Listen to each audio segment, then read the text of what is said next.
This is the Transforming Anxiety podcast with Kelly Hanlon McCormick, and today is episode number 183, Why It Doesn't Suck.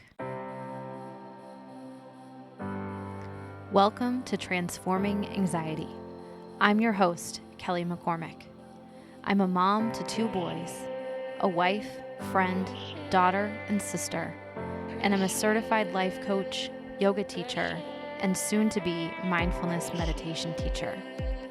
I'm no stranger to anxiety, and I'm here to teach you how to manage your mind and your emotions so that you too can transform anxiety into calm, peace, and whatever you want for your life.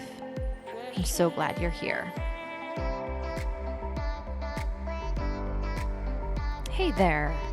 Welcome in. Feels so good to be back with a new episode of the podcast. It was fun to review some of the MVPs and listen back to some of the most popular episodes.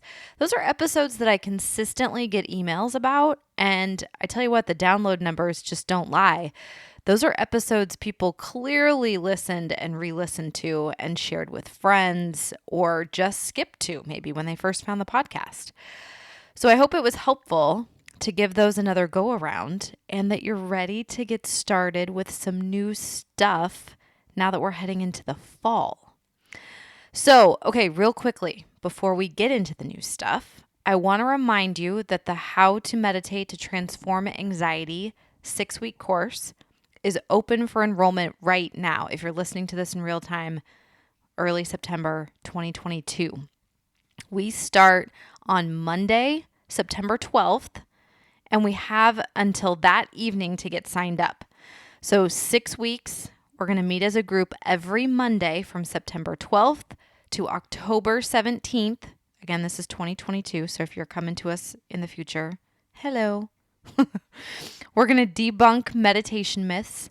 We're going to learn about the hows and whys behind meditation. We're going to talk about mindfulness meditation as it pertains to anxiety. And we're going to do all of this without being too serious or formal about it. All right? There are a few barriers to entry within the meditation world. And one is that people think it doesn't work. They try it and they're like, yeah, I don't feel any better. I can assure you, meditation does work to transform anxiety. It's one of the most effective things you can do. And there are some ways to approach mindfulness and meditation that can for sure ease the way in so that you can really feel the benefits of it instead of getting confused or getting stuck, getting just bogged down somewhere along the way and convincing yourself it doesn't work. And number 2, meditation can be kind of intimidating or something. I don't know if that's exactly the right word. People start thinking that they have to do it right and have a fancy meditation cushion, that their minds need to go completely silent.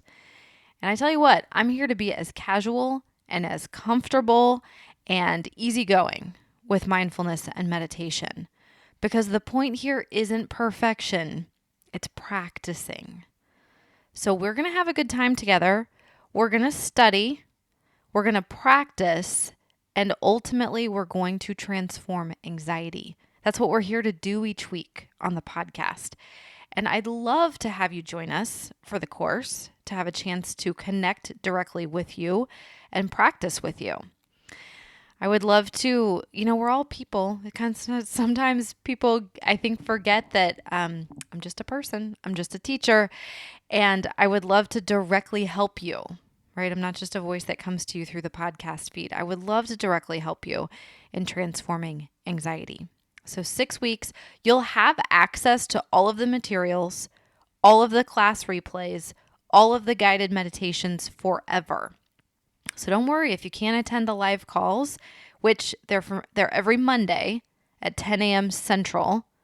So that's 11 a.m. Eastern, 8 a.m. Pacific. You will be able to ask questions. You'll be able to contribute via the online forum. You'll have everything you need to learn and to practice and to transform anxiety, whether you can attend the live calls or not. So you can find out more. You can get signed up for that. It's all over at kellyhanlonmccormick.com/how-to-meditate. So enrollment closes on Monday, September 12th. That's the same day we start. So if you're interested, do it now so that you're in. All right? All right. This week, we're going to talk about why it doesn't suck. Which is another way of saying, we could practice being thankful, being grateful, generally appreciating the world around us, our lives, ourselves. But listen, I don't know about you. Gratitude always sounds kind of cheesy to me. I'm just going to be honest. There's like some inner eye roll when someone suggests that I should start a gratitude journal or regularly practice gratitude. I don't know, maybe it's that word or something. It seems silly. I know, like what's my aversion to gratitude, right? Seems like a lovely thing to focus on. And yet, there we are. So I'm just giving it to you straight in case that's how you feel about gratitude, in case that's been shoved down your throat and you're feeling a little eye-rolly about it as well. So for me, it feels a little more real to maybe say something like, here's why it doesn't suck. All right? Anyone with me? I also just feel like this lowers the bar a bit. It invites in a little more authenticity. I don't think we have to go all the way towards gratitude. I really don't. I'm just looking for reasons why this is kinda, sorta okay. All right? Now, let's start with some science. Let's start with some research. And of course, this is all focused on gratitude because, as it turns out, there aren't people studying why it doesn't suck. They're studying the more formal gratitude version. So, I share this part here as a way to point us in that direction, right? To highlight that practicing gratitude does have some serious benefits. And I mean like really serious benefits. Like, get this. Being a generally grateful person can open you up to more and deeper relationships. This is all like studies. I found this over on Harvard. There was another one on Psychology Today. I kind of did some research online, some big hitters about gratitude. Gratitude can improve your physical health. Apparently, grateful people are more likely to take good care of themselves and their bodies, and they tend to experience fewer aches and pains than their not as grateful counterparts. Gratitude can have a positive effect on your mental and emotional health. Practicing gratitude tends to increase feelings of joy and happiness and decrease feelings of depression and anxiety. Being actively grateful makes people more empathic, and people don't react to or retaliate against others as often as, again, they're like less grateful counterparts. Gratitude also fortifies mental strength and resilience. People who look for ways and reasons to be grateful tend to bounce back from hardships more easily and generally have just a deeper well of mental and emotional resources to pull from. Now, there are more. I just cherry-picked a few here. There are more scientifically backed reasons to be grateful. But I thought these examples, first of all, not only are really compelling reasons for us to visit or, like I said, point ourselves in the direction of gratitude, but they also really pertain to the reasons we're here on this podcast together in the first place, which is to transform anxiety. Now, you've maybe heard of some different gratitude practices. We're not really going to get into this today, but there's a ton of ideas. You can Google this. Like, one way, of course, is to keep a gratitude journal. Just jot down things you're grateful for, maybe once a day or something. You can keep track of these things that you're grateful for and flip through that from time to time. You can also actively look for people to thank, like looking a cashier in the eye or learning the name of the barista or your mail person, right? And thanking them directly. That can be really simple and just an easy way to connect with someone when you thank them, right? When you interact with them. You can also share gratitude with others. Like, I know some parents who have a conversation with their kids at the end of the day, like, maybe this is part of their bedtime ritual, where the kid shares something that they're grateful for, Sometimes this is hilarious stuff, by the way, right? They're like grateful for Cheetos. They're grateful for kickball. It's so fun. And then the parent shares something they're grateful for, and they get to have this moment together. It's like sparks a little conversation. So there's a lot of ways that you can practice gratitude if that's something you're interested in bringing into your life in a more regular and a more formal way. That's out there. Now, again, I like to lower the bar a bit. I'm just going to be honest. And I find it just completely disarms people. This is actually kind of fun, especially if you have a complainer in your midst, or a teenager maybe, or someone who has like a lot of doctor's appointments or thinks they're really, really busy. Just ask them while they're in the throes of telling you all the reasons why life is hard and everyone is out to get them and things are just so difficult. Ask them, say, tell me a few reasons why it doesn't suck. It's so fun. People are like, wait, what? And if they engage, if they'll go there with you, they come up with some great stuff. It's a super fun way to connect with people. All right. So I offer this to you too, right? Tell me, give me some reasons why it doesn't suck. Tell me why being back to school doesn't suck. Tell me why the transition to the fall season, right? We're leaving summer, going to fall, at least in the northern hemisphere here. Tell me why that doesn't suck. Tell me why anxiety doesn't suck. You have to get kind of creative and resourceful here. It's possible, right? There's so many reasons why things are kind of okay. Or we could be all out grateful, go for it. If you can get all the way there, cool. I'm looking for somewhere between okay and grateful. That's where I like to land. All right, here's a few thoughts on why it doesn't suck. Or, like I said, just like outright gratitude. So Robert Emmons, he's considered the world's leading scientific expert on gratitude. You can look him up. Robert Emmons. He wrote, research on emotion shows that positive emotions wear off quickly. Our emotional systems like newness. They like novelty. They like change. We adapt to positive life circumstances so that before too long, the new car, the new spouse, the new house, they don't feel so new and exciting anymore. But gratitude makes us appreciate the value of something. And when we appreciate the value of something, we extract more benefits from it. We're less likely to take it for granted.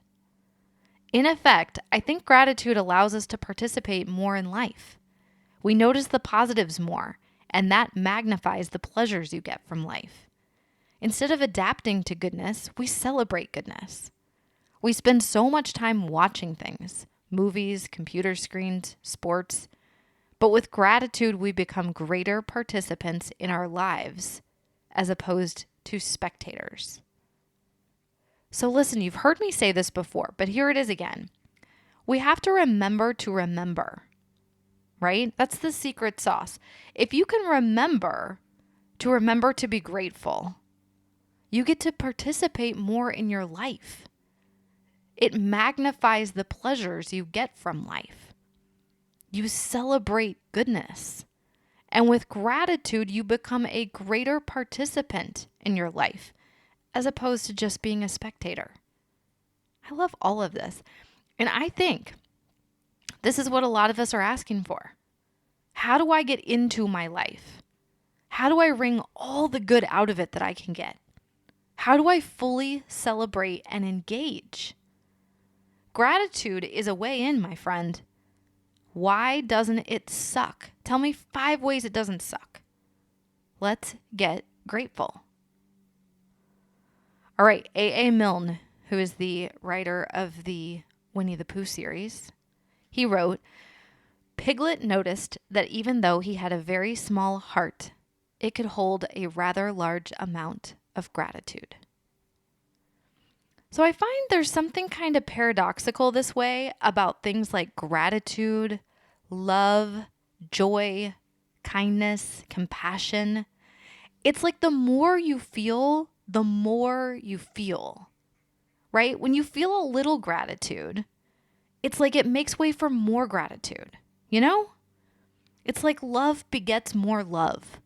Joy begets more joy.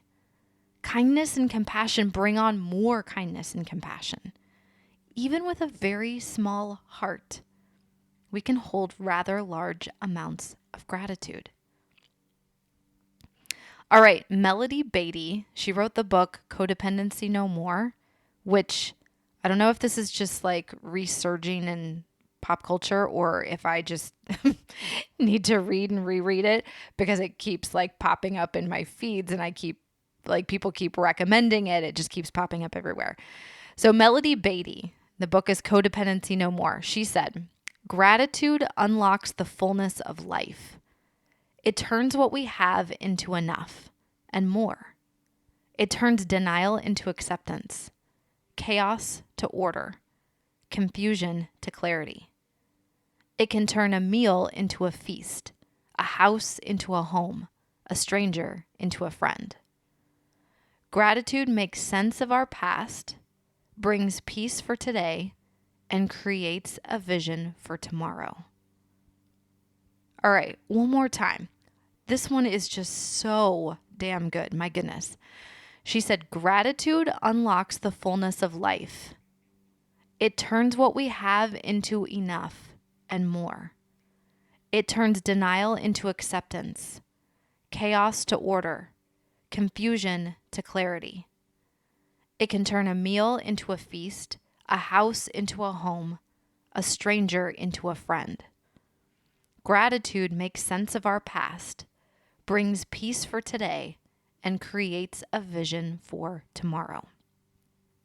This is why we focus on why it doesn't suck, right?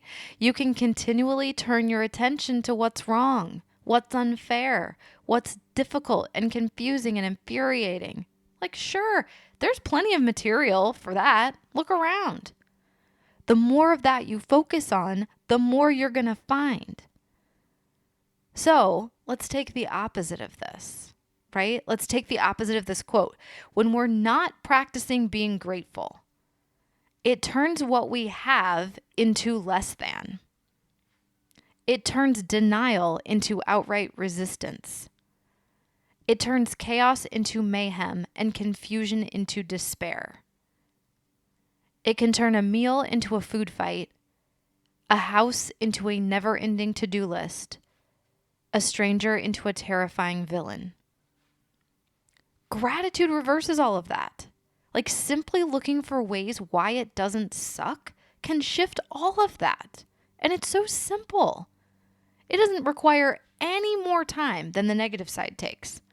And listen, here's the deal. You're a human with a human mind. You're gonna tell a story about it. You're gonna tell a negative story or a grateful one. You can decide. It doesn't take any more time. It's not complicated. But it does require that you choose. You have to decide to be grateful. Like, here's how it can go. I can complain about the mess my kids are making and how the dog tracked mud through the kitchen and how I have too many emails in my inbox. I could do all of that. I've done all of that. I'll do all that again. Spoiler alert. Or I can be grateful that my kids are happy and healthy and under my roof living with me, here to make messes because they're living their lives. I can be grateful that I have this amazing dog. Some of you know Poppy. She's in a lot of my videos. She's such a generous, sweet soul. She loves on me all day, every day. And really, like, all I have to do is make sure she's fed and has water and, wipe her paws off sometimes. And my inbox, cool. I have clients emailing me and I'm hearing from podcast listeners. And I'm also hearing from experts and teachers that I follow. They're sending me information about their new books and their new hiking gear and podcast episodes. And it's all pretty amazing that I have this little pocket-sized gadget delivering all of this information and love straight to me. So how do we want to tell these stories? What do we want to focus on? How do we want to feel? It's a choice. It's not one choice either. We have to choose again and again. We have to get deliberate and intentional.